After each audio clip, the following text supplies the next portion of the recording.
Bueno, pues vamos a empezar. Buenos días a todos y muchas gracias por vuestra asistencia. Vicepresidenta segunda, ministra de Trabajo, muchas gracias por inaugurar el coloquio Pioneras 14, con el que queremos poner en valor mujeres que son referentes en nuestro país. Como saben, desde que nació Artículo 14, que vamos a hacer un año en abril, nuestra principal forma de entrar en la sociedad era con la idea de destacar el papel de mujeres.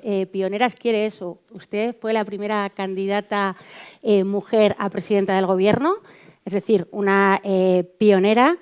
Y bueno, nadie va a poner en duda además que está muy de actualidad ahora, señora vicepresidenta. Tiene un montón de frentes abiertos que enseguida vamos a desarrollar. Quiero también saludar a la ministra Sira Rego, que nos ha querido acompañar hoy, al vicepresidente de la COE, Lorenzo Amor, a los representantes de comisiones obreras y UGT y a la secretaria de Estado de Economía Social, a nuestros patrocinadores que nos han ayudado a estar hoy aquí, a Philip Morris y a Cemarrios Hoteles y al Club Monteverdi por acogernos. También a todos los compañeros de la prensa que están aquí hoy, muchísimas gracias. Y bueno, vamos a empezar ya este coloquio. Vamos a abrir, como no, por actualidad. Alemania hoy nos ha abierto todos los titulares y doy la palabra a Pablo Montesinos, adjunto al director de Artículo 14. Además, queremos agradecerle especialmente a la vicepresidenta que ha renunciado a la intervención inicial para ir directamente a las preguntas, que yo creo que los colegas periodistas van a estar encantados con este nuevo formato. Vamos a esas elecciones en Alemania. Cae con fuerza la izquierda clásica, ganan los conservadores, la ultraderecha disparada, vicepresidenta. Bueno, yo creo que la reflexión que nos hace Alemania tiene que ver bastante con la incertidumbre que asola el mundo. Digo siempre, en términos económicos, nos acompaña el vicepresidente de la COE, pero hay gentes del mundo de las empresas y de la economía aquí, que la incertidumbre es una nebulosa que no te permite prever riesgos, ¿no? Es la gran diferencia que tenemos con otros momentos históricos. Cuando hay riesgos, uno los prevé y los puede enfrentar o afrontar. Creo que este tiempo no es así y lo que sí que tenemos son algunas características de época. Yo sigo sosteniendo que la socialdemocracia sigue en crisis. Yo sé que este es un debate abierto, contundente, pero esto es lo que explica en parte lo que está pasando. No solo pasa en Alemania, pasa en Francia, Pablo, si me permites que te tutee.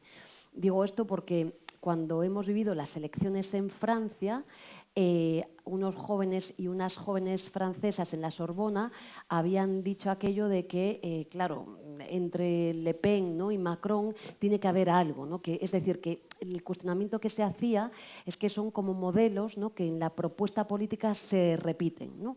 Digo esto porque la socialdemocracia está en crisis, lo sigo sosteniendo en el conjunto de la Unión Europea y creo que también en nuestro país.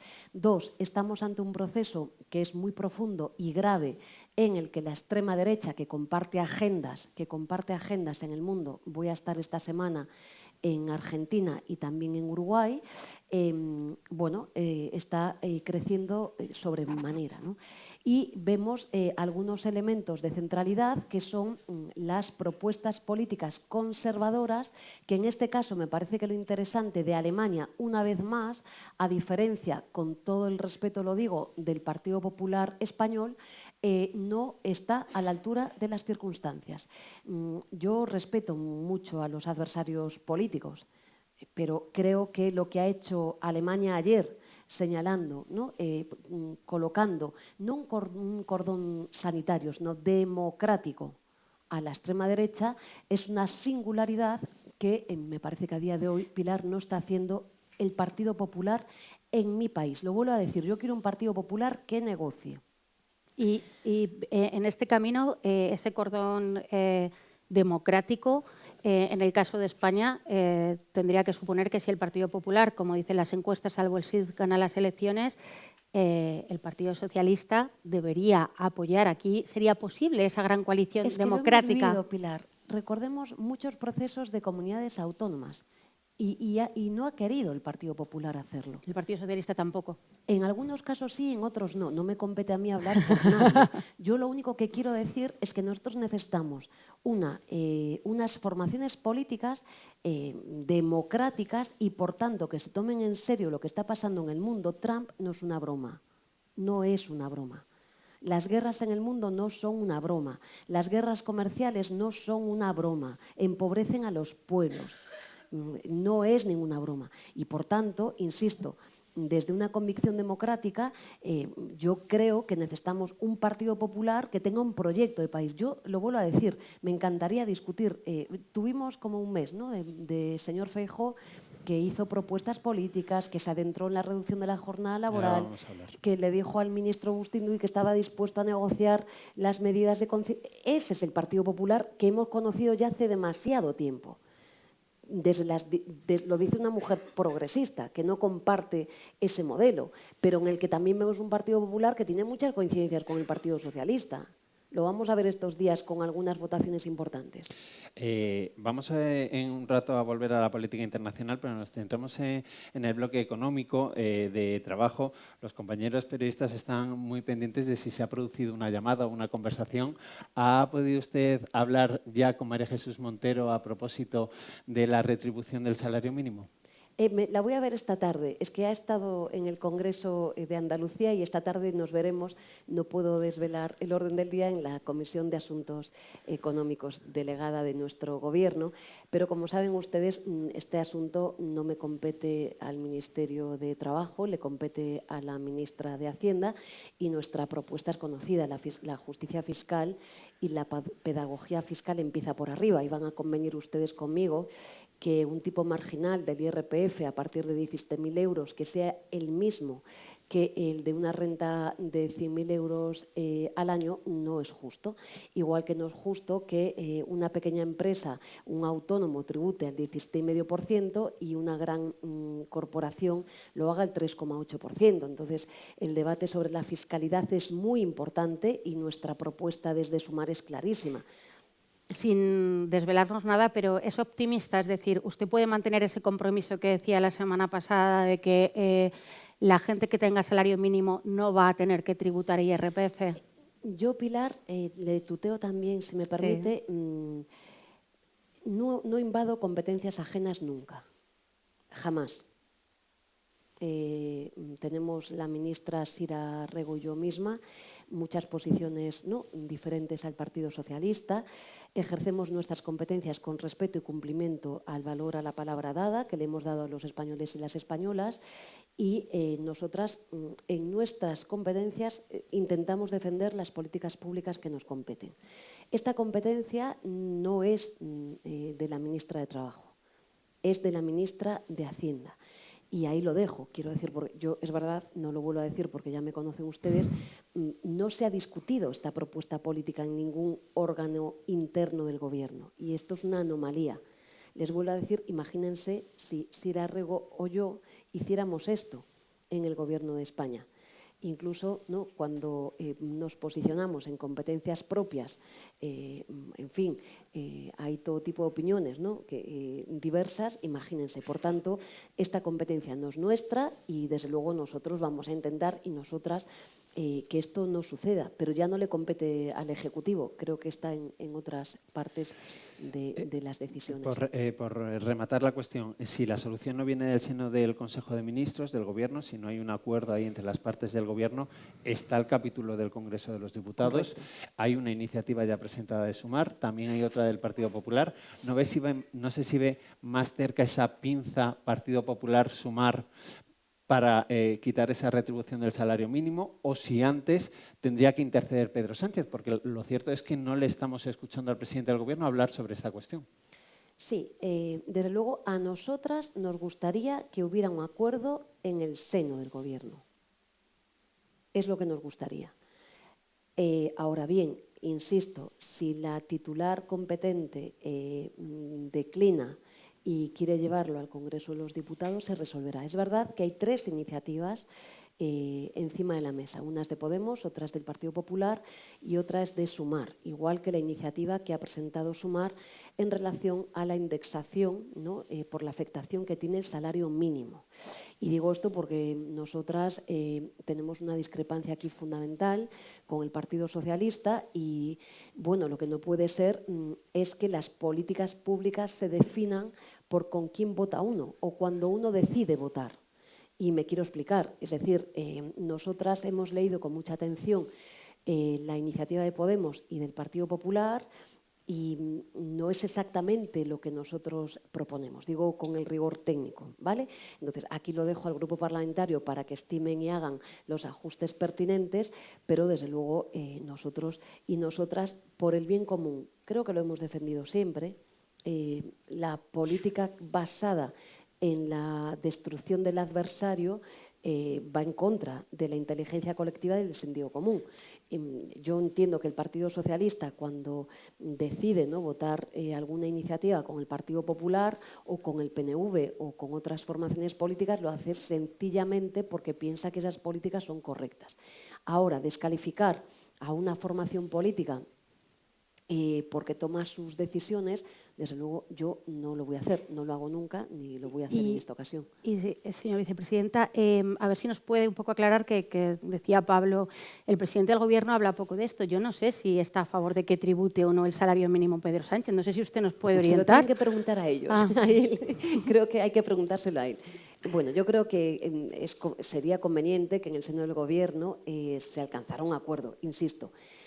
Ya lo saben, ¿no?, que está Lorenzo aquí, con todo el cariño que le tengo, digo, también lo tuteo. Yo prefiero un acuerdo siempre a cualquier otra circunstancia, sencillamente porque los acuerdos son fuente de legitimación social.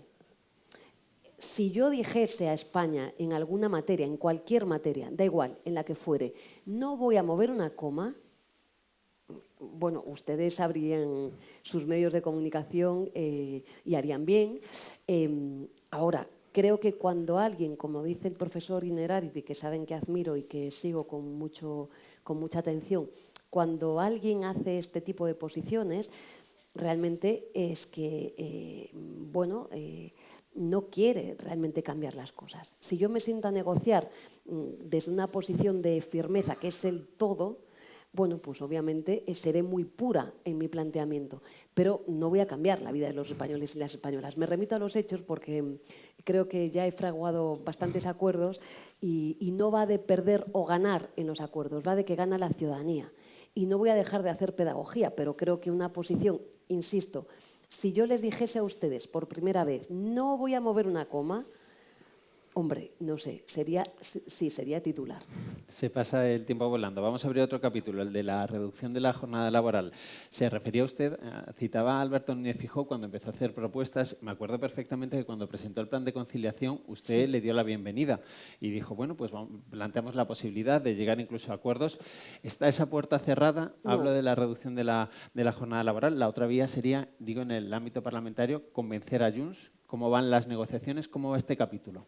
Bueno, en primer lugar, insisto, yo creo que el Partido Popular, por su propio bien, si quiere, lo dice alguien que está en las antípodas ideológicas y que lo contempla como un adversario, eso sí, con respeto, no político. Si el Partido Popular quiere intentar gobernar en algún momento nuestro país, secuestrado por Vox, no lo va a conseguir. De ninguna de las maneras. Yo no voy a desvelar ninguna conversación con Alberto Núñez Feijóo. Puede hacerlo si quiere. No voy a hacerlo. Yo creo que estaremos todos encantados. Pablo, tengo una cualidad, que soy una mujer libre, opino libremente y suelo decir con distintas intensidades lo mismo en público que en privado. Entonces, por los intereses electorales del Partido Popular, cuanto más secuestrado de Vox, más imposibilidad de llegar a la Moncloa. Esto es así. Es verdad que Alberto intenta, desde que ha llegado a Madrid, posicionarse en Madrid, ¿no? Lo ha intentado. Recuerden ustedes en aquella primera renovación del Consejo General del Poder Judicial. Después es verdad que tuvo un mes, no sé cuánto tiempo fue, que salió en positivo y además bien positivo. Pues venga, en la reducción de jornada. Es muy difícil para el Partido Popular este debate, porque los votantes del Partido Popular, y no son nuestros datos, son sus datos, quieren esta medida. Los votantes del Partido Popular quieren que se vea reducida, los del Partido Popular y todo el mundo. Porque los de la mayoría. Los de la mayoría, quiero decir. Pero también lo vimos diciendo, pues hay materias que a mí me interesan, que son la de conciliación. Y el ministro Bustinduy, lo sabemos Sira y yo, abrió la puerta y por supuesto nosotros vamos a negociar. Ese es el PP que deberíamos de tener. Es que la política es esto, lo otro es ruido. Vamos a tener, vicepresidenta, a ver si hay más suerte y como la otra vía era negociar con Carles Puigdemont, a ver si nos dice si ya ha hablado con Carles Puigdemont. Usted fue la primera que le fue a ver a Waterloo y hoy también está de actualidad porque está planteándose retirar la votación de la cuestión de confianza. No sé si nos puede, hay suerte de adelantar si ha hablado ya con Carles Puigdemont y qué piensa de esa votación de la cuestión de confianza. Bueno, en primer lugar, hablo con Puigdemont. Es verdad que la semana pasada no he hablado, pero mis equipos están negociando. Está aquí una Secretaría de Estado, y igual que estamos negociando con el resto de formaciones políticas. Pero creo que lo interesante es que hay 137 diputados y diputadas, por cierto, que ya se han abstenido en el Congreso de los Diputados ante esta materia, y también les soy clara. Es una materia que si el Partido Popular decide tumbar, como hizo con la reforma laboral, los van a tener que dar explicaciones a los españoles y las españolas. Porque los españoles yo tengo familia de derechas, como sabe mucha gente, y no entienden esta posición de golpear al gobierno. Una cosa es que uno golpea al gobierno en cuestiones que son muy ideológicas, ¿no? Por ejemplo, los impuestos. Y otra cosa es, en estas materias, lo llevo diciendo desde la reforma laboral, que tienen que ver con la vida de la gente, nadie lo entiende. Por tanto, son 137 diputados. Fue lo que les pasó con los pensionistas. 11,5 millones de pensionistas. Claro, es que estás golpeando a todas las familias españolas. Digo porque la política es conversar sobre posiciones que tenemos de manera diferente sobre problemas importantes. Entonces, ¿estamos negociando con todas las formaciones? Sí. ¿Es una negociación apasionante? Sin lugar a dudas. Sin lugar a dudas. Estamos modernizando España. Estamos modernizando España. Fíjese, por dar datos, estamos estos días, ¿no?, que veo piezas, seguro que hay compañeros y compañeras de los medios, de que las piezas que se han escrito hoy, y sé que hay empresas de este sector. Los márgenes empresariales en el comercio, desde el año 2019, se han incrementado un 24%. Los márgenes. Esto quiere decir que están facturando muy por encima de los gastos que tienen, para que nos entienda todo el mundo. Los beneficios, el 67%. No es una pequeña cosa, ¿eh? Entonces, vamos a hablar de cosas concretas. ¿Cómo se hace el ajuste de la jornada? Bueno, se puede hacer, en primer lugar, un elemento de centralidad en términos económicos, que es la productividad, que deberían, y ya me consta que las empresas españolas están en ello, pero vamos a estar de acuerdo en una cosa central, que es la reordenación del tiempo del trabajo. Yo soy abogada, especialista en esta materia, ¿vale? Y tienen razón las patronales y los sindicatos cuando dicen autonomía de la voluntad, ¿no? Negociación bilateral. Vamos a poner un ejemplo. Hoy en Madrid, es lunes por la mañana, por hablar del comercio, estamos de acuerdo, ¿no? Vamos a hacer de política de recursos humanos, que a estas horas de la mañana va poca gente a comprar, ¿no? Y si uno mantiene su plantilla íntegra en este horario, pues, hombre, no es muy eficiente en términos económicos. Yo, si fuera una asesora de esa empresa, le diría, hombre, no, vamos a cambiar esto, ¿no? Y a lo mejor es probable que el viernes por la tarde o el viernes por la mañana, no lo sé, lo desconozco, o el viernes o el sábado por la mañana, hombre, tenga unas necesidades, ¿no?, diferentes. ¿Qué quiero decir? Que es una enorme oportunidad para reordenar el tiempo de trabajo, que ahí sí que ya deberían de estar negociando los sindicatos y las patronales reordenar el tiempo de trabajo. Porque convendrán conmigo que tener hoy, no voy a dar nombres de ninguna empresa, que saben que no lo hago nunca ni lo voy a hacer jamás, pero, hombre, tener hoy un centro comercial o un departamento del que fuera con la misma plantilla que en momentos punta, pues no es eficiente económicamente. Por tanto, creo que esto es lo que hay que hacer. A la pregunta, ¿hay margen para la negociación? Todo. Yo creo que la patronal debería haber entrado en la negociación, como lo digo en público y en privado, me parece que es así, porque yo quiero una patronal española moderna, que defienda como están haciendo, la eficiencia de las empresas, que mejore la productividad, que mire para Europa. Estuve la semana pasada, no sé cuándo estuve en París, con el secretario general de la OCDE, no comprende nada. Y el secretario general de la OCDE, hombre, no es sospechoso de ser un hombre progresista, por decirlo amablemente. Entonces, no comprenden nada sobre lo que está pasando en España. Vamos a ver, porque aparte de nosotros, el coloquio también vamos a introducir preguntas pues de ciudadanos que tienen también pues sus interrogantes sobre las medidas de su ministerio. Y vamos a dar paso precisamente ahora a un testimonio de alguien que le va a preguntar por esto, por cómo se puede encajar en según qué sectores la reducción de la jornada laboral. Vamos a verlo. Señora ministra, nosotras como empleadas de hogar, ¿cómo nos garantiza usted que podamos tener una jornada laboral reducida? Bueno, el primer mensaje a la trabajadora empleada del hogar, y vosotros y vosotras habéis hecho una pieza, es que todas las características de esta medida es la universalización y va a llegar también a las trabajadoras del hogar. Esto es así y, como saben, esa norma en una de sus disposiciones conlleva la modificación de algo que es muy apasionante para los laboralistas. Me acompaña la catedrática y secretaria de Estado de Economía Social, la profesora Amparo Merino, pero también Ángeles Villanueva, una de nuestras asesoras especialista en esta materia.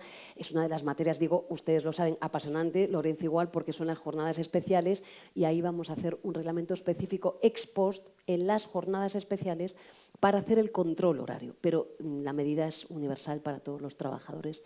Y lo que tenemos que evitar es que tengamos hoy, ¿no?, una medida que me van a permitir que les diga que es, ¿no?, para las grandes empresas, aunque es verdad que las grandes empresas concentran un número muy importante, ¿no?, de asalariados y asalariadas en España, a pesar de que es verdad que tenemos un porcentaje muy grande de pymes, pero la concentración de contratación está muy por encima del 60% de las grandes empresas, ¿no? Pero no puede ser que sea para los empleados y las empleadas públicas, que sea para prácticamente una parte de la sociedad y dejemos excluidos a otros y a otras. O que no sea, por ejemplo, para ustedes los profesionales y las profesionales de la comunicación, que otra de las claves de esta norma. Muy difícil veo yo la jornada laboral para los profesionales yo muy ministerio, de la pero hay que los profesionales tienen que tener garantizada su jornada y el derecho a la desconexión, porque estamos ante sociedades exhaustas y agotadas. Muchas veces hablamos de absentismo y de verdad que creo que es un tema muy importante, pero creo que no somos conscientes de las cicatrices que estamos dejando. Lo digo absolutamente en serio con los datos que tenemos sobre el modo de trabajo. Es que trabajar 12 horas al día, como se trabaja en algunas empresas, no es eficiente en ningún sentido, y como sociedad mucho menos. O trabajar 10 horas, o estar permanentemente conectados como estamos ustedes y nosotros. Quiero decir que esto no es adecuado. Me recuerdan mis compañeras de Económica 14, del equipo económico de Artículo 14, que esta semana se celebra el Consejo de Política Fiscal y Financiera. Está ahí encima la condonación de la deuda. Creo que este consejo va a ser muy importante por algunas características. Bueno, la primera de ellas es, primero, por diferenciar dos aspectos, ¿no? Se va a abordar la deuda y la condonación de la misma en nuestro país. Y dos, el debate, anejo al mismo, que tiene que ver con la financiación autonómica. que lleva caducada en nuestro país, como saben, desde el año 2014. Y esto es muy serio. ¿Qué me gustaría a mí en relación al Consejo de Política Fiscal y Financiera? Bueno, en primer lugar, que se alcance un acuerdo que tenga que ver con una condonación de una deuda que ha de ser equitativa. Me estoy explicando. Es decir, que no va de que le apliquemos el 20% de la condonación a todas las comunidades autónomas. No. Como había propuesto María Jesús Montero. Porque no es así, sino que tenemos que efectivamente señalar el análisis de las características de cada una de las deudas. Y aquí sí nosotras somos claras. Esa condonación tiene que ser equitativa y con un debate profundo. Y dos, tiene que tener una característica que nosotras también desde Sumar la proponemos, y es que ha de tener una condicionalidad. Y aquí también quiero ser clara. Y la condicionalidad ha de residenciarse, a nuestro humilde criterio, en que esas comunidades que vean reducida su deuda por un esfuerzo colectivo que hacemos los españoles y las españolas, no pueden bajar los impuestos que gravan la riqueza, porque si no nos estaríamos haciendo trampa. Soy clara. Es decir, equitativa, y dos, las comunidades autónomas receptoras de este esfuerzo como país, como españoles y españolas que hacemos, tienen que tener una condicionalidad.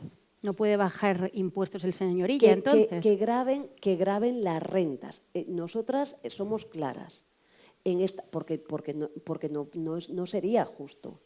Nos estaríamos haciendo trampa. Y dos, en el debate apasionante que existe, claro que necesitamos una reforma de la financiación autonómica en España.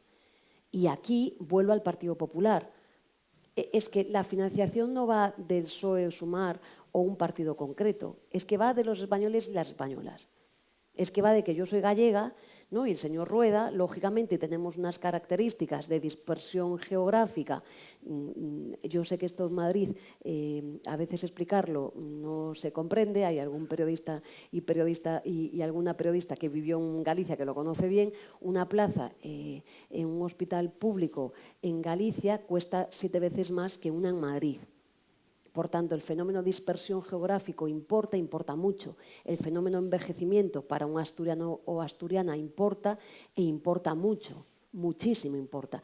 Pero el fenómeno Andalucía, con casi el 20%, el 19,5% de la población, Lorenzo proviene de allí, de una comunidad autónoma muy importante en España, importa mucho.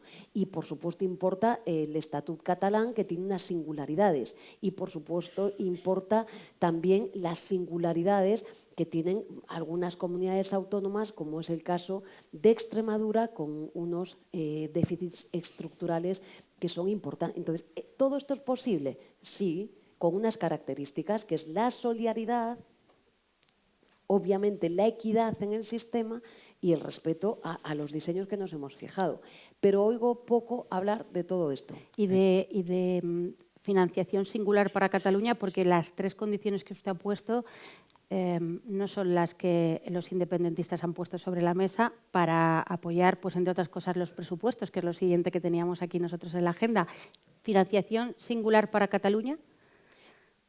Estoy siendo clara, el estatut y los estatutos que tengan mecanismos de financiación no diferenciados hay que respetarlos, faltaría más.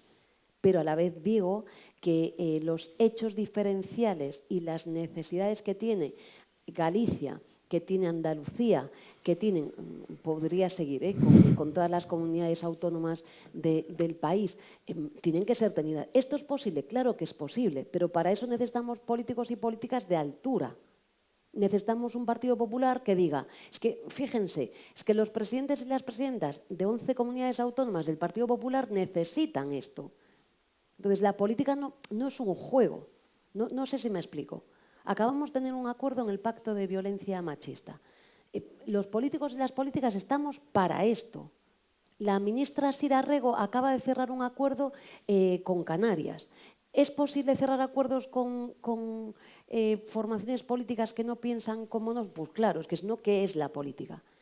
Pero para eso necesitamos despojarnos, mirar un poco a Alemania y decir, míreme, nos vamos a tomar el país en serio, porque las empresas, los trabajadores, las trabajadoras necesitan esto. Y además yo creo que lo agradecerían si los españoles y las españolas nos ven trabajando sobre cosas serias. Sobre el trabajo gubernamental, usted siempre ha abogado por sacar, por lo menos intentar sacar adelante los presupuestos generales del Estado. Además, ha sido una de sus advertencias públicas más recurrentes al Partido Socialista. Al menos hay que intentarlo, ¿no? Para que parezca, ¿no? Para que la ciudadanía compruebe que el Ejecutivo se mueve. ¿Habrá presupuestos este año? Nosotros el viernes pasado hemos hecho una propuesta pública de presupuestos, es decir, estamos listas para negociar y lo residenciamos en algunos aspectos que son muy importantes para España.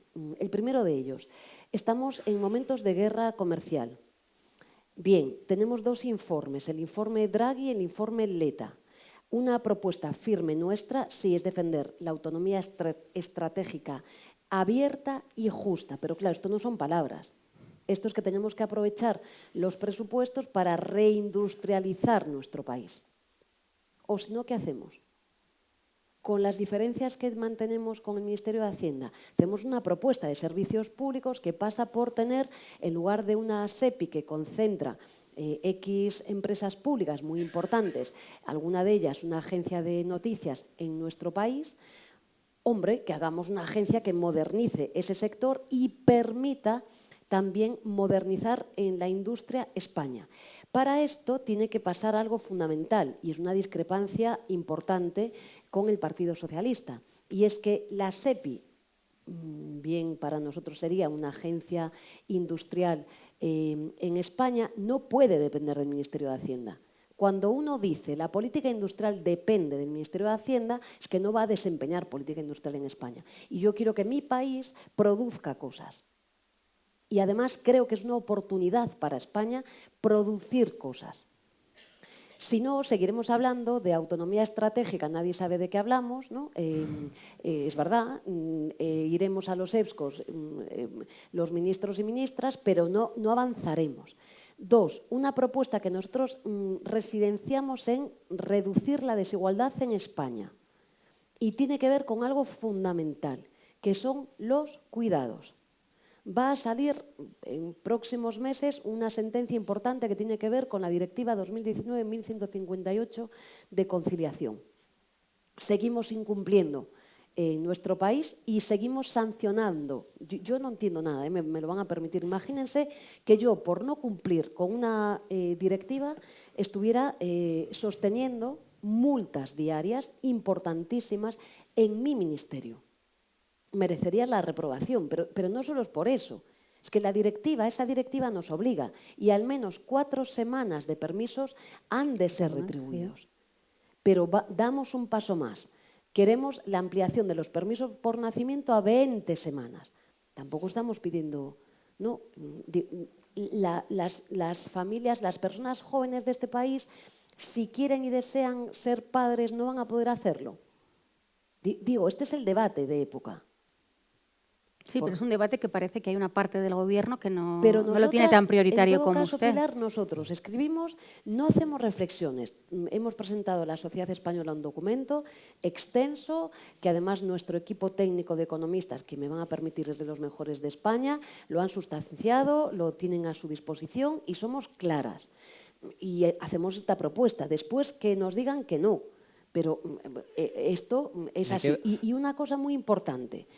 Las familias monomarentales, porque son los tribunales los que van a la avanzadilla. Digo porque yo a veces consigo cosas con mucho trabajo y con todo el cariño, ¿no? Para la patronal y los sindicatos, pero es verdad porque muchas veces me dan la razón los tribunales españoles y el Tribunal de Justicia Europeo, ¿no? Digo porque las familias monomarentales ya se ha posicionado nuestros tribunales, incluso el Supremo, sobre esta cuestión. Entonces, ¿qué demonios hacemos? ¿Por qué no cumplimos? Y luego, la prestación universal por hijo a cargo, ¿no? Y de carácter universal. No hay nada más ineficiente económicamente que la pobreza. El coste fiscal y el coste social de la pobreza es brutal. El profesor Luis Ayala y la profesora Olga Cantó la cifran en 68.000 millones de euros.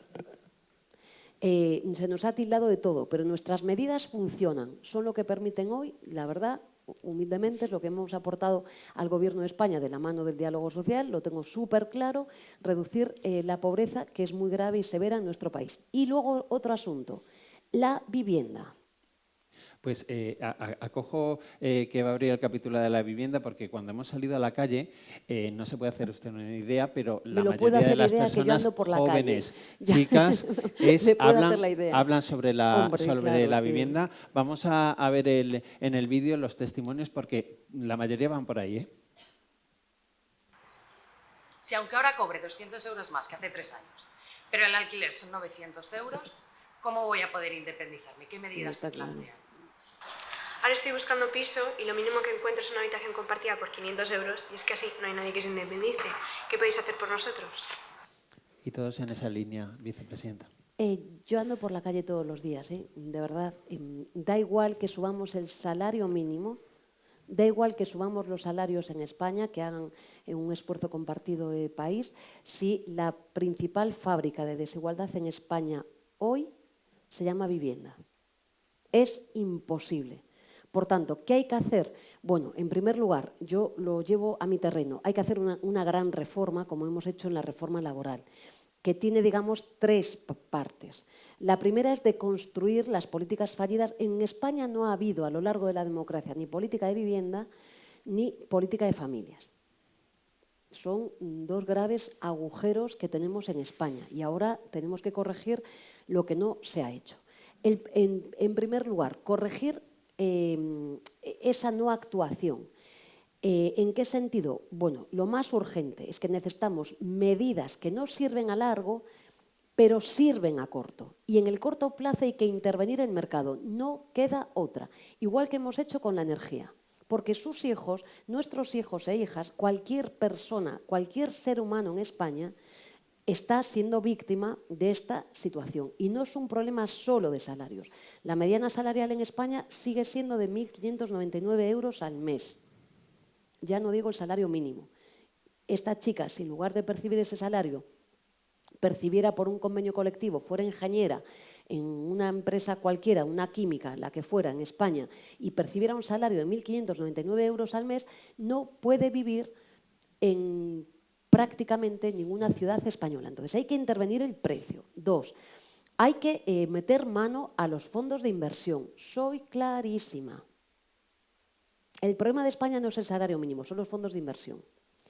Y hay que regularlos. Yo creo además que se puede alcanzar un acuerdo con los fondos de inversión. Cuando uno hay incentivos, cuando uno va a actuar, siempre se responde. Digo, esto es clave. 3, hay que actuar en materia fiscal. Y los pisos turísticos, por ejemplo, donde yo veraneo desde niña, o en Santiago de Compostela, que me he criado, es imposible vivir. La presión turística es brutal. Hombre, pues ahí sí que tenemos que hacer pedagogía fiscal, ¿no? Digo, porque no hablamos de esto. Pero hay que hacer más cosas. Nosotras somos claras. Hay que cumplir con la ley de vivienda, por el bien de nuestro país. Si es que va de los españoles y las españolas, y por tanto, comunidades autónomas del Partido Popular, 11 comunidades autónomas, la mía, del señor Rueda, que se niega a aplicar la ley de vivienda para bajar los precios en las zonas tensionadas, que también tenemos en Galicia zonas tensionadas, digo porque a veces ustedes me hablan solo de Madrid, de Barcelona, de Granada, de grandes, de Valencia, pero no, es que ya ha llegado... Esto no quiera usted saber en Málaga cómo están las cosas. En Málaga, no, lo sé. Quiero decir que, bueno, pues, en fin... Pues tenemos esas comunidades autónomas que sean rebeldes, lógicamente se les va a ver penalizada a través de no recibir fondos públicos. Si se interviene el sector o se regulan los precios, puede haber el efecto que alertan algunos economistas de que la oferta disminuya, es decir, gente que diga, oiga, pues yo no saco mi vivienda. No es verdad, Pilar. Ciudades que no son sospechosas de ser progresistas en el mundo han tenido que tomar estas medidas, lógicamente, porque es que lo otro nos lleva a la barbarie. Es que lo otro nos lleva a la barbarie. Es que da igual que las empresas se esfuercen, da igual que las administraciones públicas se esfuercen, da igual que tengamos a los jóvenes y las jóvenes la mejor generación, vamos, a años luz. Todo el discurso que damos sobre la juventud es un desastre en España. ¿Y las hipotecas, por ejemplo? Voy por señalar primero esto. Dos, y nosotras somos claras, igual que se hace en otros países. Se dio un paso ahora. No permitir las compras especulativas en las zonas tensionadas, siempre, insisto, que sean especulativas y con el respeto a comunidades forales y constitucionalidad y demás. Dos, en el medio tenemos que emprender algo que es básico y claro, desarrollar una política de vivienda que vaya de la mano de la construcción, que además es paralelo y con acuerdos. Y es absolutamente, yo me reuní hace poco, ¿no?, con la Secretaría de Estado y con todo el cooperativismo, ¿no?, que estaba siendo, por cierto, ¿no?, que no se le tenía en cuenta en la construcción de vivienda, que debe de ser de alquiler y con dirigencia social y demás. Y luego hay que hacer cambios normativos y hay que cambiar la cultura del país. Pero para cambiar la cultura del país en la materia de vivienda es que personas que pensamos diferentes de distintas formaciones políticas tenemos que decir algo que es sentido común, y es que esto es un grave problema para España y que estamos dispuestas a cambiarlo. Nosotros tenemos propuestas, ¿estarán equivocadas o no? Hay centenares y centenares y centenares de viviendas vacías. Hay el consejero de Asturias, Ovidio, ¿está emprendiendo políticas para sacar esas viviendas que están vacías? Sí, es posible, claro que es posible. ¿Por qué no se hace? Lo que no vale es no hacer nada o dejar a los españoles y las españolas al albur de las manos de los fondos de inversión. Con todo el cariño, habrá fondos de inversión aquí, pero yo me sentaría en una mesa y esto no puede ser. Está claro, porque los fondos de inversión atienden a los intereses que atienden, pero el derecho a la vivienda es un derecho fundamental, que no son los de jóvenes. Fíjense, si hoy votásemos, el partido principal al que acudiría la juventud española, por encima del 50% sería la abstención. Pues algo se está haciendo mal. Correcto. Entonces, desde el gobierno. Y no va de jugar. O sea, yo ahí sí que me sentaría en una mesa, lo he dicho, no me levantaría de la mesa, con las comunidades autónomas, con los actores sindicales, con los actores políticos, con los actores empresariales, porque hay salida, porque nos va la vida en ello. No, esto que teorizamos del ascensor social que se ha roto en los años 90 es mi generación, que es la del acceso, ¿no?, de los hijos e hijas de los trabajadores, ¿no?, desde los años 70 a la universidad, que ha supuesto un cambio de España. Pero ahora no llega con esto. El otro día damos las cifras de abandono de las becas públicas universitarias. Me he quedado impactada. El porcentaje de las mismas de abandono es sencillamente por cuestiones económicas. Es un fracaso como país, pero es que va unido a ello la vivienda. Pero es que nosotros tenemos, y lo saben ustedes, funcionarios y funcionarias públicas en algunos lugares del Servicio Público de Empleo de España que no pueden ir a trabajar por el coste que tiene una vivienda. Entonces, esto es un problema gravísimo como país. ¿Somos capaces de ponernos de acuerdo, aunque uno le vote al Partido Popular, otra le vote a Sumar, al PSOE, a Esquerra Republicana, a lo que quieran ustedes, por el bien de nuestro país? Yo creo que sí. ¿Podemos dejar, como hemos hecho en la reforma laboral? Ustedes acuérdense, yo llegué aquí siendo ministra, tomé posesión el 13 de enero, me acuerdo bien, bueno, con todas las etiquetas del mundo, ¿no? Y el dogma que nos imponían era que había que bajar salarios, que la salida para el mercado de trabajo español era el contrato único, que era la mochila austríaca, ¿no? Y ustedes con razón y con desconfianza decían que no iba a funcionar lo que íbamos a hacer, ¿no? Bueno, hicimos lo que teníamos que hacer, que es aplicar los conocimientos científicos a algo fundamental. ¿No tenemos especialistas en España para abordar el problema de la vivienda?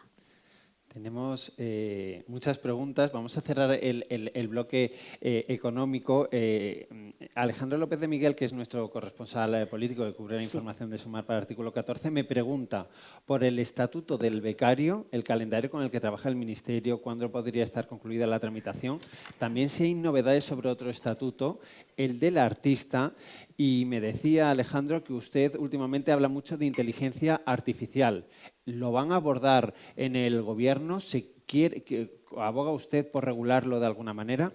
Gracias por las preguntas muy interesantes. Uno, el reducto de la precariedad que queda en España tiene que ver con las prácticas no profesionales en empresas, que es como se denomina a este texto que también estamos trabajando en Europa. Es una norma principal en la que es verdad, lo saben ustedes, que tenemos discrepancias con el Partido Socialista, pero hay un acuerdo de diálogo social y se va a cumplir. Por tanto, a la respuesta con carácter inmediato, en cuanto terminemos el debate de la jornada laboral, la siguiente estación es esta. Fíjense, en la reforma laboral, estará de acuerdo conmigo Lorenzo, y si están los sindicatos aquí también, nosotros en la reforma laboral hemos emprendido una reforma importantísima, que era el artículo 11, el contrato formativo, que es un modelo, emula al contrato alemán, formación dual, en fin. Miren ustedes cuántos contratos de formación hacemos en España. Prácticamente ninguno. ¿Saben por qué? Porque tenemos un agujero que son los falsos becarios, que son cercanos a 1 millón. Digo esto, hay que corregir esto de manera inmediata. Por tanto, siguiente parada, el estatuto de las prácticas no profesionales. Pero es así, esto es así. 2, el estatuto del artista, que sería ya, cerraría completamente en mi competencia, no quedan muchas materias en otros ministerios, muchísimas La batalla competencial. que no han avanzado nada, ¿no? Pero vamos a hacer una reforma muy importante que ya estamos culminando, estamos negociando con el sector, del Real Decreto del 85, el 1635, todo lo que hago yo viene del año 85, que es que regula la relación especial, ¿no?, de las personas vinculadas a la cultura. Es una norma importantísima, Pablo. Le contesto al redactor. ¿Por qué?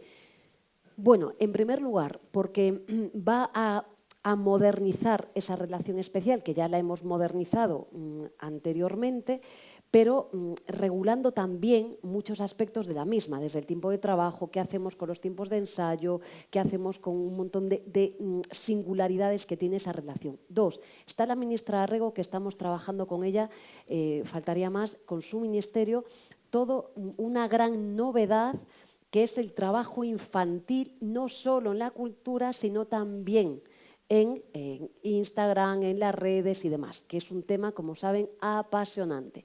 Como saben ustedes, en nuestro país estaba sometido el trabajo infantil en esta materia a un régimen de autorización.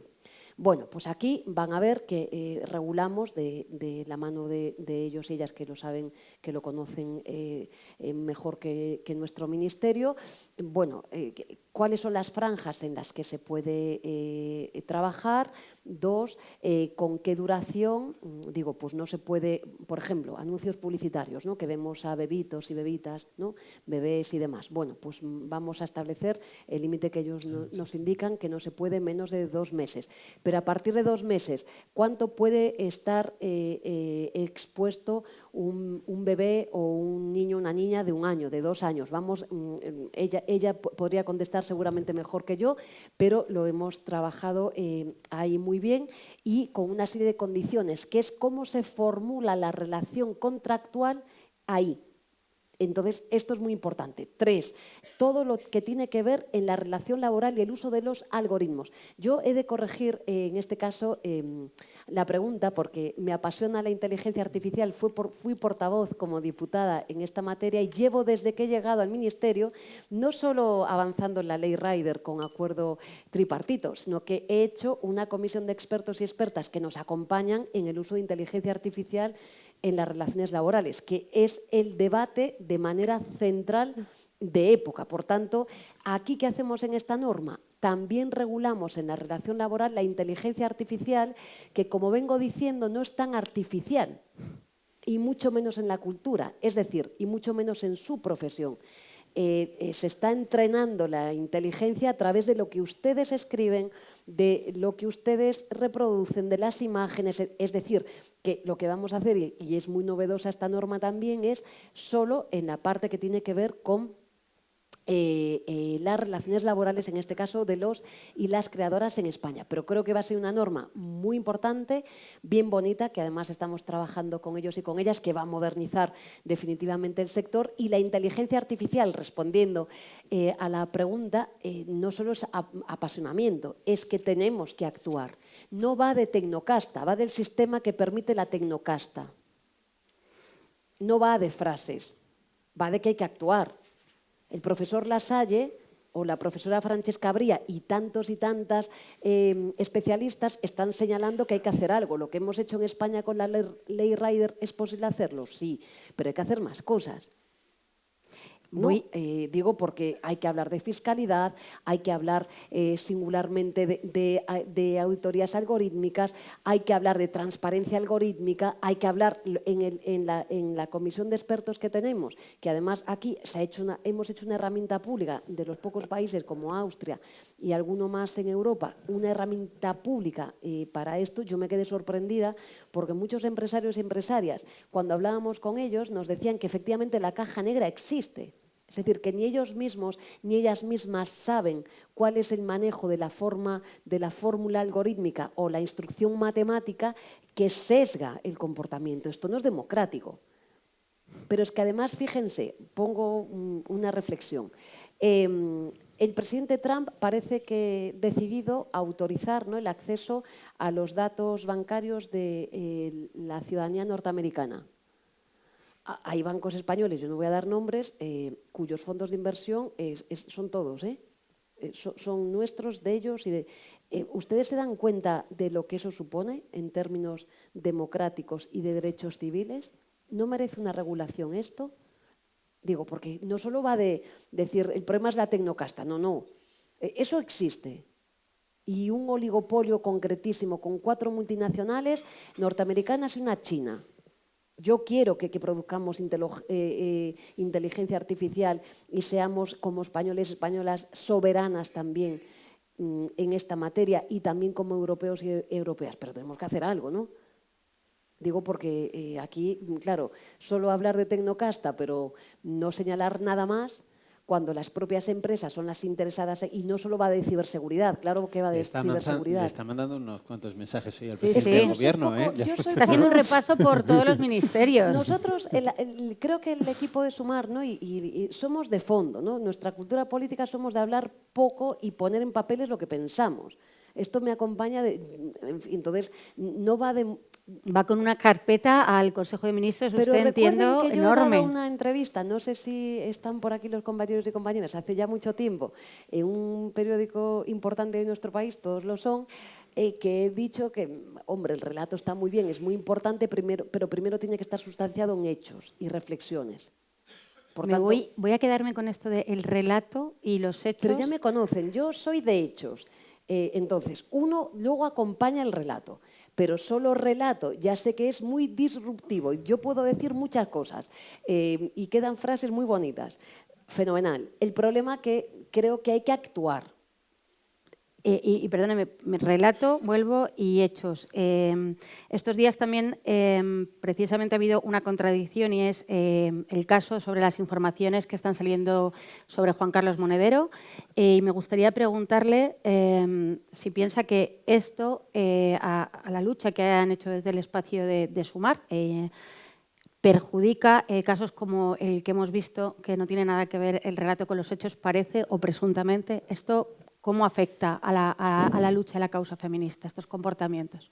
Esto hace muchísimo daño. Y lo vuelvo a decir, la violencia machista es transversal, no va de partidos. Lo dice alguien que ha ejercido y se ha especializado en violencia machista en mi ejercicio profesional más de 25 años en Galicia. Ustedes me conocen por ser una abogada laboralista, pero he dedicado más de 25 años de mi vida a ser asesora de violencia en esta materia y llevando casos muy duros en mi comunidad autónoma. Por tanto, ninguna frivolidad con esto. Y el retroceso que estamos viviendo es muy profundo. Los jóvenes, vemos los datos. Muy profundo. Lo que estamos viendo es curioso cómo, digamos que las jóvenes, ¿no?, tienen una posición como mucho más moderna y mucho ¿no?, más igualitaria. Pero es verdad que hay un corrimiento hacia la extrema derecha en estas posiciones que son controvertidas, y hay una ofensiva brutal de la extrema derecha frente al feminismo. En la extrema derecha en España, la sucursal de Trump, Vox, ¿no? Pero da igual Trump, da igual Milei, da igual las distintas formulaciones que usemos, quieren convertir el feminismo en una guerra de sexos. Y el feminismo no es una guerra de sexos. El feminismo es que un niño que estudie con mi hija Carmela o cualquiera de sus hijos o hijas tiene derecho a tener una educación que no sea verse reflejado en un espejo que no es real. El prototipo de la extrema derecha de hombres que son, bueno, ¿no? Como robustos, como los niños y las niñas son iguales, tienen derecho a llorar, a ser sensibles, a comportarse con normalidad. Ese patrimonio de querer convertir a un niño en algo que no es humano, es yo creo que como un destrozo en términos sociales. Pero digo más, cuando desde el mundo del trabajo, más allá de lo controvertido que sea, hablamos de los permisos climáticos, de los permisos parentales, de los permisos intransferibles, es que obviamente ha cambiado todo. Ya los hombres, los de mi generación ya no son como los de ahora. Faltaría más, menos mal. Pero quiero decir, pero cuando un hombre se pide un permiso para cuidar a su hijo, si sufre choteos, no sé cómo se dice esto, no sé si choteos está bien. Sí, no sé, sí. No, bromas, ¿no? Por este hecho, es que estamos haciendo algo malo como sociedad. Porque el padre de mi hija es un padrazo, quiero decir, y queremos padrazos en todas nuestras vidas. No sé si me explico, ¿no? Entonces, cuidado con lo que estamos haciendo. Claro, que el Partido Popular esté secuestrado por la doctrina Vox es un grave problema. Con los derechos humanos no se juega. Y ahí no hay etiquetas que valgan. El choque... Y digo lo mismo, perdóname Pablo, ante cualquier supuesto, sea del Partido Popular, del Partido Socialista, de Sumar, de Esquerra Republicana, de Podemos o de lo que sea, da igual, de lo que quieran, porque es una cosa muy seria. Sí, le decía que el choque a la izquierda del Partido Socialista ha sido una constante en los últimos días. Me refiero a Sumar, a Podemos, también con respecto a este caso, pero usted ha abogado precisamente para unir esfuerzos de cara a las próximas elecciones. Es verdad que el presidente del Gobierno descarta ese adelanto electoral de unas generales, pero que ya prácticamente estamos en precampaña, los comicios en distintas comunidades, provincias. Las elecciones están a la vuelta de la esquina en autonómicas. Los profesionales de la comunicación siempre nos critican porque estamos en campaña, pero quieren estar en campaña. Voy a la pregunta, a la pregunta en todo caso, ¿no? Insistía en esos choques a la izquierda del Partido Socialista, por este caso en concreto, por otros. Usted, en todo caso, ha abogado por unir esfuerzos de cara a esas elecciones cuando correspondan, vicepresidenta. ¿Ya hay algún tipo de negociación? Bueno, yo soy una mujer bastante previsible. Digo porque hay alguna periodista por aquí gallego que me conocéis y suelo decir casi siempre lo mismo. Digo porque me pueden ver toda mi hemeroteca y llevo trabajando desde hace muchos años por lo mismo. Y es que la gente no quiere que pensemos igual. Lo que quieren es que caminemos juntas. Y la diversidad es una riqueza absoluta. Lo vengo defendiendo esto hace muchísimos años. Lo he demostrado el 23 de julio, con muchos esfuerzos, aglutinando lo que nunca se había hecho en España, que era aglutinar a 15 formaciones políticas. Son 15, ¿eh? Ustedes piensen lo que es eso, 15. Y lo volvería a hacer. Creo que es lo que hay que hacer. No hemos hablado al principio de un dato, y es que en los resultados de ayer de Alemania, la fórmula electoral importa. Digo porque nuestra fórmula DONT, que la copiamos de la fórmula matemática de Alemania, opera en los Länder. Pero claro, tiene un efecto que es disruptivo en España con el factor provincia que está contemplado en el artículo 68 de la Constitución española. Digo esto porque hay 26 circunscripciones electorales en las que, bueno, es muy complicado operar. Por tanto, a mí lo que me apasiona es la política. Y estoy segura que en la política lo que nos une es muchísimo más que lo que nos diferencia.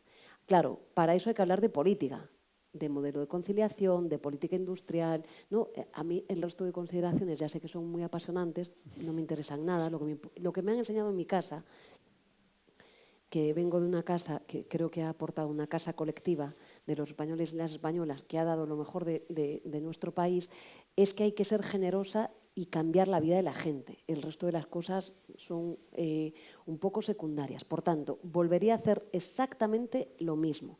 Y luego, cuando los partidos y las formaciones políticas, seguro que la ministra Rego coincide conmigo porque tenemos una cultura política semejante, se convierten en un fin en sí mismo, atienden ya otras razones. Nosotras no estamos aquí para ser fines en sí mismos, sino para cambiar la vida de la gente. Y creo que lo demostramos subiendo el salario mínimo, reduciendo la jornada laboral, con el estatuto de los becarios, con el acuerdo de los niños y las niñas no acompañados, los menores no acompañados, es decir, con la vida de la gente. Uno de los valores principales que tiene la extrema derecha, que comparten sus agendas del odio, es que necesitan destruir las instituciones. Es decir, necesitan que haya una percepción social de que todo va mal. Lo decía estos días, el viernes, ¿no?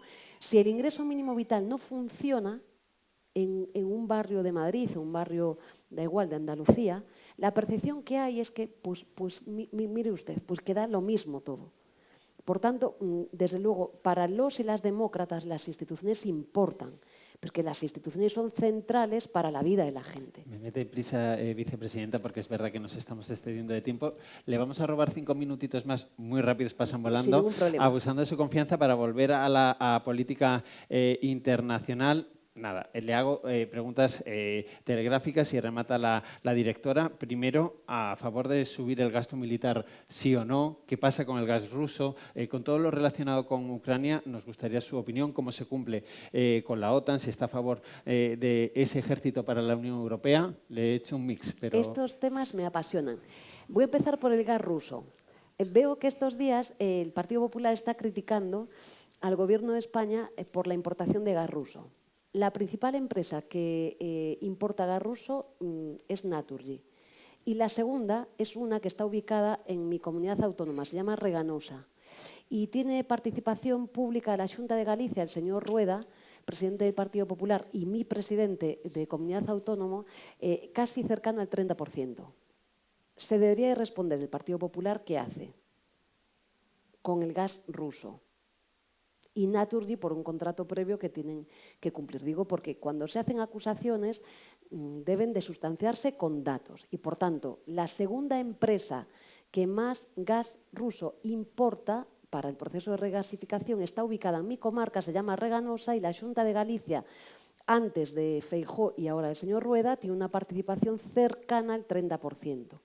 Y me pregunto yo qué hace el Partido Popular. ¿Y usted está a favor de que se siga...? No, yo soy clarísima que ha existido una agresión ilegítima en Ucrania, que ha supuesto una vulneración de la legalidad internacional y que, por tanto, no puede haber ningún proceso que camine en esa dirección. Digo esto lo mismo que lo digo ante la barbarie y el genocidio en Palestina, que lo estamos viviendo así, ante nuestros ojos. ¿Tenía un viaje usted pendiente a Palestina? ¿Lo va a retomar?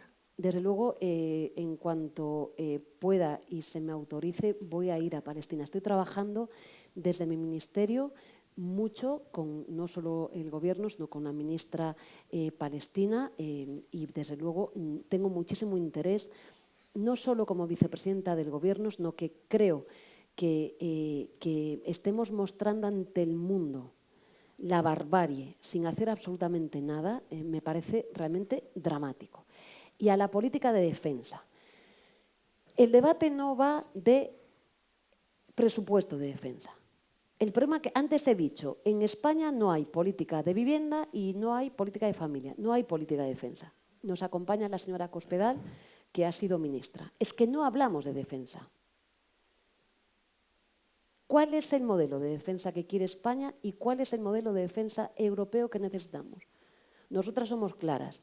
Queremos un modelo que sea autónomo en Europa no dependiente ni subordinado a los Estados Unidos, que convendrán conmigo que no tienen los mismos intereses que nosotros y nosotras, en absoluto, no los tiene. Pues que además tendremos que tener un debate como país. ¿Qué política de defensa hacemos? Estamos ejecutando el 0,9% del presupuesto de defensa. 7.000 millones de los 13.000 están residenciados en nuestras tropas, en la profesionalización de las mismas. No hemos llegado a agotar la ejecución prevista del 1,2%. No va de incrementar el presupuesto. Con eso no arreglamos los problemas.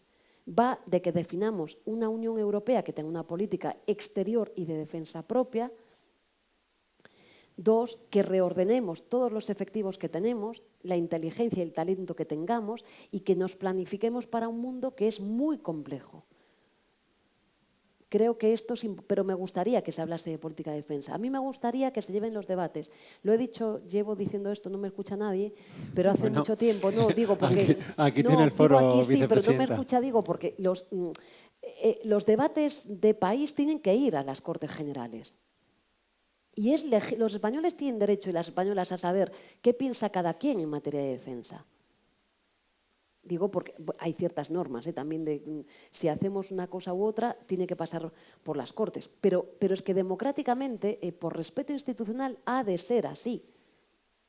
Y no va del incremento o no. ¿Yo qué quiero? Lo que quiero, desde luego, es una política defensiva propia del siglo XXI que no sea imperialista y que avance en procesos de paz.